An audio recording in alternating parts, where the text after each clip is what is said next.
आमचे मित्रपरिवार सगळे आलोय एक एन्जॉय म्हणून. रक्षाबंधन आज आमचं एन्जॉय म्हणून आमच्या देवनदीला वर खूप पाऊस झालाय, त्याच्या निमित्तानं आम्ही आनंद घेण्यासाठी आलोय देवनदीवर. आणि आमच्या गावचा बंधारा आहे, खूप जुना आहे, त्याचा आम्ही आनंद घ्यायला आलोय. आम्ही 3-4 मित्रपरिवार आहे. एकदम पाणी ते पाणीच एकदम मस्त छान. इतकं बघा पाणी बघा. सगळ्या शेतकऱ्यांना सुद्धा आनंद झालाय या नदीबद्दल. पाणी आलंय. तुम्हाला जरी वाटलं या आपल्या देवनदी म्हणते याला, म्हणजे ती डायरेक्ट समुद्रात जाऊन मिळती, पण मग तिचा देवनदीचा आनंद आमच्या संत हरिबाबाच्या कृपेनं आमच्या काही ना देवनदी येते.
आता मग तुम्हाला सांगितलेलं आहे का संत हरिबाबाचा बंधारा म्हणजे आमच्या कीर्तन ग्रामस्थ गावाचा बंधारा आहे. जुन्या काळातला आहे तो, पूर्णपणे म्हणजे ब्रिटिश काळातला आहे. आमचा पोहण्याचा आनंद झाला आहे. आम्ही 4-5 मित्र आलो होतो, पण आम्ही पोहून घेऊन एकदम कपडे बिपडे घालून ओके, पण एकदम आनंदित वाटले.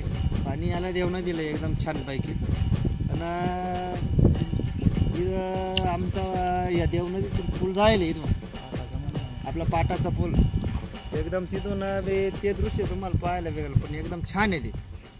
आणि इकडं वरती नेमगाव आणि आपलं एक लैर याच्या मधला हा बंधारा आहे. पण मग हा जुन्या काळातला फार म्हणजे एकदम ब्रिटिश काळातला बंधारा आहे, पण मग तिथं पाणी एकदम छानपैकी आलेलं आहे. आम्ही पूर्णपणे आनंद घेतला त्याच्याबद्दल काही विषय नाही. काही तुम्हाला यायचं असेल तर तुम्ही बिंदास म्हणजे आपलं नांदूर मधमी सर्वांनी जिथं एकदम वातावरण छान आहे. संतवनात सुद्धा तुम्हाला खूप आनंद भेटतो. आणि विषय असा आहे इथं संतवन आहे पोहण्याचा शेती मासे पोहण्याना एकदम व्यायाम म्हणजे आता म्हणजे आपण जे करतो ते जिमपेक्षा म्हणण्यापेक्षा पोहण्याचा व्यायाम पूर्ण शरीराचा व्यायाम होतो. पोहणं हे राहिलं नाही आता, पण पोहणं हे शिकणं फार गरजेचं आहे. आता हे स्विमिंग पूल निघाली, पण मग गावठी पोहणं आमचं आहे आमच्या पद्धतीनं, पण हे शिकायला पाहिजे प्रत्येक जणांनी. मग असं आमची इच्छा आहे. धन्यवाद.